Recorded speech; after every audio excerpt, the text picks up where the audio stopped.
Yes, हमने अभी तक इलेक्ट्रिसिटी में हमने अभी तक क्या देख लिया है, सिर्फ लास्ट क्लास से बताती हूँ, राइट। लास्ट क्लास में हमने देखा था electric dipole, right. Electric dipole क्या होता है, जब दो सेम मैग्नीट्यूड के और डिफरेंट साइन के जब चार्जेस एक पर्टिकुलर डिस्टेंस पे रखे रहते हैं तो हम ऐसे सिस्टम को क्या बोलते थे, इलेक्ट्रिक डायपोल बोलते थे। और इसके लिए जो इसकी फिजिकल क्वांटिटी थी वो क्या कहलाती थी, इलेक्ट्रिक डायपोल मोमेंट कहलाती थी। इलेक्ट्रिक डायपोल मोमेंट हम किससे लिखते थे, PQL से। इसका डायरेक्शन हमेशा याद रखना है, इसका डायरेक्शन कहाँ से कहाँ तक होता है, फ्रॉम नेगेटिव टू पॉजिटिव, ठीक है। इलेक्ट्रिक डायपोल मोमेंट का डायरेक्शन हमेशा क्या होता है, नेगेटिव से पॉजिटिव की तरफ। क्यों, क्योंकि हम जब इलेक्ट्रिक डायपोल मोमेंट को जब हम इलेक्ट्रिक डायपोल को किसी इलेक्ट्रिक फील्ड में रखेंगे, देखो इलेक्ट्रिक फील्ड का डायरेक्शन क्या होता था अपना, यहाँ पे रहते थे पॉजिटिव। इलेक्ट्रिक फील्ड का डायरेक्शन क्या होता है, इलेक्ट्रिक फील्ड लाइंस का पॉजिटिव से नेगेटिव की तरफ। अब मान लो ये कोई डायपोल रखा है, ये -q ये +q, ठीक है। तो ये क्या होगा, ये डायपोल अपने आप रोटेट हो जाएगा क्योंकि ये पॉजिटिव नेगेटिव से अट्रैक्ट होगा और थोड़ी देर में डायपोल जो है वो हो जाएगा पैरेलल टू मैग्नेटिक फील्ड, ठीक है। यही रीजन है कि हम डायपोल का डायरेक्शन क्या लेते हैं, नेगेटिव से पॉजिटिव की तरफ लेते हैं। क्या होता है, 2ql एक वेक्टर क्वांटिटी है, ठीक है। और इसकी यूनिट क्या होती है, कूलम मीटर। QL है तो कूलम मीटर, ठीक है। इसके बाद हमने इलेक्ट्रिक फील्ड इंटेंसिटी देखा था एक्सियल पोजीशन पे। एक्सियल पोजीशन का क्या मतलब था, कोई बताए, एक्सियल पोजीशन का क्या मतलब था।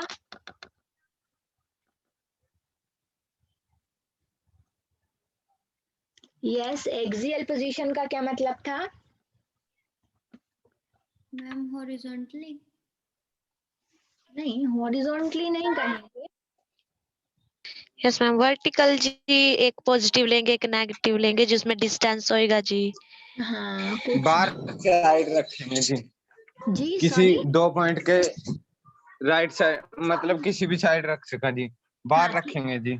हाँ कि दो, फिर हाँ जी, जी क्या था हमारा, यस क्या मैम, था कि जो भी हम डायपोल होगा ना, जैसे मान लो ये हमारा डायपोल है, ये -q है, ये +q है, तो इस डायपोल की ये एक्सिस हो गई, ठीक है। ये डायपोल की ये एक्सिस हो गई। अब इसी एक्सिस पे हम क्या फाइंड करेंगे, इलेक्ट्रिक फील्ड इंटेंसिटी फाइंड करेंगे। यहाँ पे टेस्ट चार्ज रखेंगे, यहाँ पे रखेंगे, इस पॉइंट पे, इस पॉइंट पे, बट ये शर्त है कि इसी एक्सिस पे रखेंगे। किस एक्सिस पे, डायपोल की एक्सिस पे। तो उसको हम क्या बोलते हैं, electric field intensity at axial position या फिर एंड ऑन पोजीशन। इस पे हमने क्या देखा कि इलेक्ट्रिक फील्ड इंटेंसिटी क्या आती है, E = 1/4πε0 2p/r³। सिमिलरली हमारी ब्रॉड साइड पोजीशन होती है। ब्रॉड साइड पोजीशन में क्या करते हैं, जो हमारा डायपोल रहता है उसके परपेंडिकुलर में, बिल्कुल परपेंडिकुलर में 90 डिग्री एंगल पे हम क्या रखते हैं, हमारा टेस्ट चार्ज रखते हैं, या फिर ये कह लो कि किसी परपेंडिकुलर डिस्टेंस पे हम क्या फाइंड आउट करते हैं, electric field intensity find out करते हैं। तो इलेक्ट्रिक फील्ड इंटेंसिटी इस पोजीशन को क्या कहते थे, ब्रॉड साइड ऑन पोजीशन, या फिर एक और नाम बताया था मैंने, equatorial position. Broad side on position या इक्वेटोरियल पोजीशन, ये क्या आती है, 1/4πε0 p/r³, ठीक है। और इन दोनों में रिलेशन भी हमने डिस्कस किया था, जो एक्सियल पोजीशन होती है वो डबल होती है ब्रॉड साइड पोजीशन के, ठीक है। फिर हमने अभी जो मैंने बताया कि जब हम हमारा इलेक्ट्रिक डायपोल इलेक्ट्रिक फील्ड में रखते हैं, ठीक है, इलेक्ट्रिक फील्ड में जब हमारा डायपोल रखा रहता है तो वो क्या होने लगता है, उसमें क्या लगने लगता है, एक फोर्स लगने लगता है। डायपोल क्या चाहता है, जैसे ही इलेक्ट्रिक फील्ड में जाता है डायपोल ये चाहता है कि वो किस में आ जाए, कि स्टेबल इक्विलिब्रियम में आ जाए। मतलब स्टेबल इक्विलिब्रियम में आ जाए, मतलब डायपोल ये चाहता है कि वो इलेक्ट्रिक फील्ड लाइंस के पैरेलल में आ जाए। क्यों, क्योंकि उस पर एक फोर्स लगने लगता है ना, जो अभी मैंने जस्ट अभी बताया था, ठीक है। तो क्या होता है, इस पर्टिकुलर पॉइंट पे डायपोल पे दो इक्वल फोर्सेस लगने लगते हैं ऑपोजिट डायरेक्शन में, जिसकी वजह से हमारा डायपोल क्या होने लगता है, रोटेट होने लगता है अपने एक्सिस पे। इसे हम क्या बोलते थे, टॉर्क। और इसको हमने सॉल्व किया था तो टॉर्क हमारा क्या आ गया था, PE sin थीटा, ठीक है। यहां तक हमने देख लिया था, इसके आगे अब अपन को चलना है, राइट, ओके। अब अब नेक्स्ट देखें। Yes ma'am. हाँ, अब नेक्स्ट देखें, नेक्स्ट क्या कहना चाह रहे हैं, नेक्स्ट क्या कहना चाह रहे हैं कि हमारी डायपोल ले ली हमने, ठीक है, डायपोल को इलेक्ट्रिक फील्ड में रखा,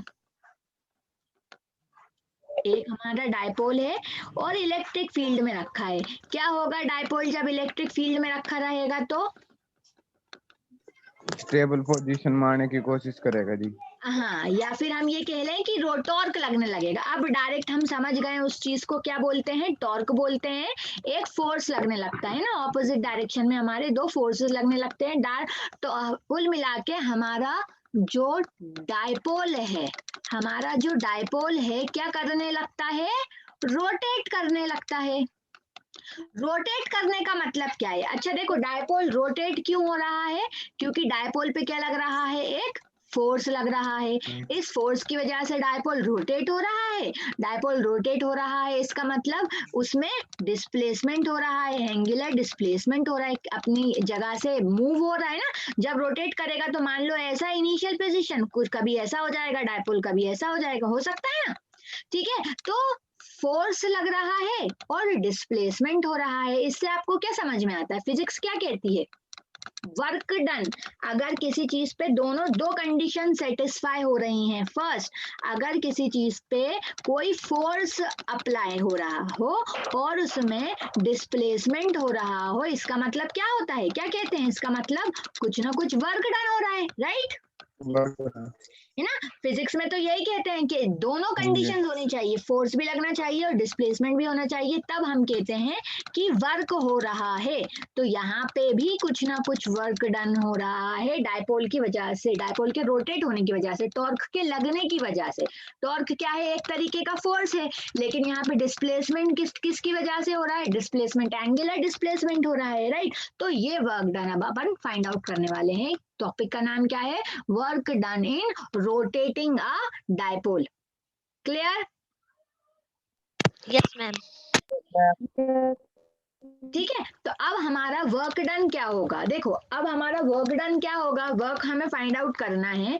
तो वर्क हमारा, हम ये कह सकते हैं, वर्क डन हो जाएगा टॉर्क इनटू जो भी डिस्प्लेसमेंट हुआ हो, ठीक है, जो भी हमारा डिस्प्लेसमेंट हुआ हो, एंगुलर डिस्प्लेसमेंट हुआ हो हमारा, ठीक है। अब ये जो एंगुलर डिस्प्लेसमेंट होगा, तो एक छोटा सा, हम पूरे डायपोल पे एकदम तो बता नहीं सकते कैसे हुआ, तो हम क्या करेंगे कि क्या ले लेंगे, एक small amount of work done ले लेंगे और एक छोटा सा एंगल ले लेते हैं और इसे मूव, इसका क्या कर देते हैं, इंटीग्रेशन कर देते हैं। अब इसका इंटीग्रेशन कहाँ से कहाँ तक करेंगे, हमारा डायपोल कितना मूव हो सकता है, यस हमारा डायपोल कितना मूव हो सकता है, 0 डिग्री से, ठीक है। अगर पैरेलल हुआ इलेक्ट्रिक फील्ड लाइंस के तो 0 डिग्री होगा, 0 डिग्री से किसी भी थीटा एंगल पे डायपोल जो है हमारा मूव हो सकता है। तो एंगल क्या ले लेते हैं, हम एंगल ले लेते हैं 0 से थीटा। अब अपन ने टॉर्क की वैल्यू, देखो ये सारे टॉपिक्स, तीनों टॉपिक्स आपके कौन कौन से, टॉर्क, वर्क डन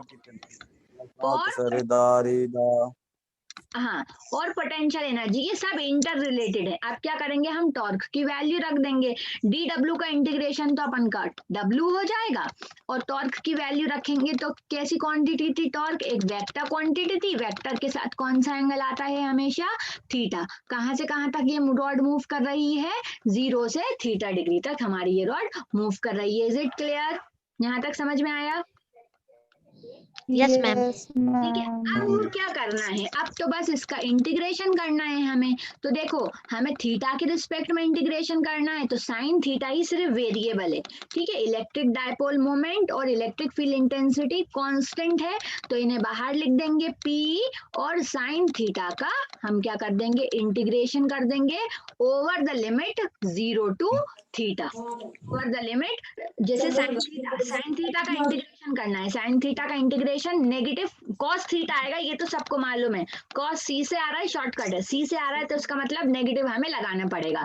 तो हमारा वर्क कितना हो जाएगा, p minus cos theta 0 to theta. अब जो भी बायो वाले हैं वो बहुत ध्यान से देखें, ठीक है, आप लोगों को इंटीग्रेशन ज्यादा बताया नहीं जाता। अब यहाँ पे क्या करेंगे, लोअर लिमिट अपर लिमिट को सब मालूम है, इतना इंटीग्रेशन सबको आता है, ठीक है। अब क्या करेंगे, जिन्हें नहीं मालूम, ना, ये जो थीटा है एक बार थीटा की जगह अपर लिमिट रखेंगे और एक बार थीटा की जगह लोअर लिमिट रखेंगे।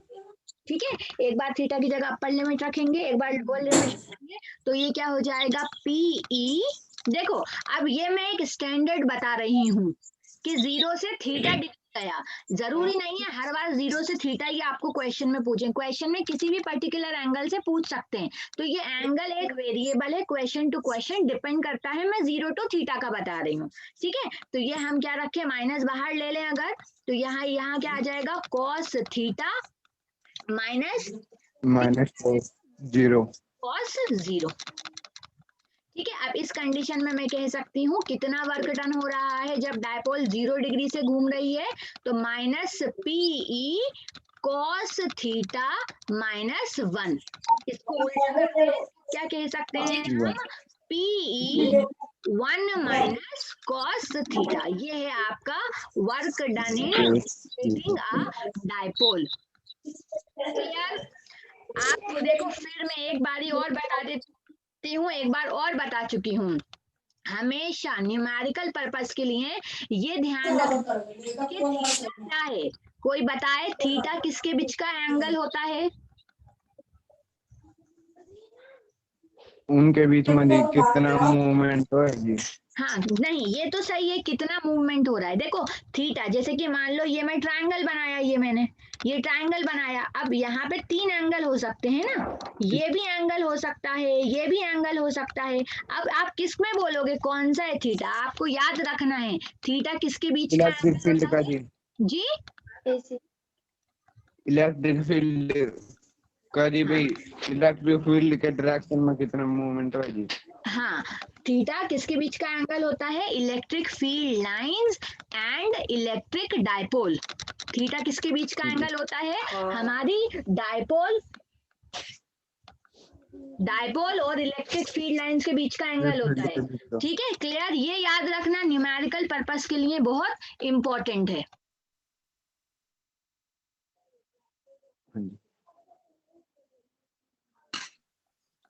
Yes, clear? Yes ma'am.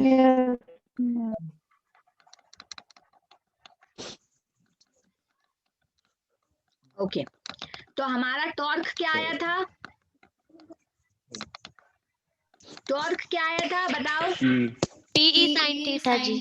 P sin theta. और टॉर्क कितना आया?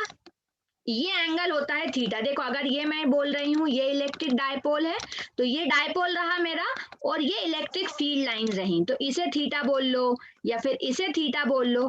ठीक है, या फिर एक और लाइन बोल लो, इसे थीटा बोल लो। ठीक है, डायपोल के किसी भी पॉइंट से इलेक्ट्रिक फील्ड लाइंस के बीच के एंगल को थीटा बोलते हैं। यहीं पे जाके न्यूमेरिकल में प्रॉब्लम जाती है, बस बाकी तो बन जाएगा आपसे। ठीक है, तो ये हो गया अपना वर्क डन। वर्क डन कितना आ गया? PE 1 minus cos theta. और टॉर्क कितना आया था? PE sin theta. ठीक है, अच्छा देखो यहाँ से मैंने एक और बात बोली थी आपको कल जब ये समझाया था कि कोई भी फॉर्मूले में अगर हमारा साइन थीटा आता है तो वो कैसी क्वांटिटी होती है? वेक्टर क्वांटिटी होती है। और हमें तो मालूम है कि वर्क डन कैसी क्वांटिटी है? एक वेक्टर नहीं, वर्क डन एक स्केलर क्वांटिटी है। स्केलर जी। देखो स्केलर क्वांटिटी है, लास्ट में एंगल क्या आ रहा है? कॉस थीटा आ रहा है। वर्क डन एक स्केलर क्वांटिटी है, वेक्टर क्वांटिटी नहीं है। ठीक है, अब नेक्स्ट आता है, देखो अगर हमारी वही सेम चीज फिर से रिपीट हो रही है, पूरा इंटर रिलेटेड। क्या मैडम जी, नू के चक्कर है जी साइन थीटा भाई होएगा तो उसमें वेक्टर होएगा, वेक्टर क्वांटिटी। वेक्टर क्वांटिटी तो वह नहीं होएगा जी, मतलब डायरेक्शन भी और मैग्नीट्यूड भी हो। हाँ बिल्कुल, वेक्टर क्वांटिटी का मतलब यही होता है। वेक्टर क्वांटिटी का मतलब क्या होता है? हमारी वेक्टर क्वांटिटीज ऐसी क्वांटिटीज हैं जिनका मैग्नीट्यूड भी हो और डायरेक्शन भी हो। ठीक है, ये आप सही बोल रहे हैं, ऐसी ही क्वांटिटीज को बोलते हैं। हाँ ये सही है, मतलब यही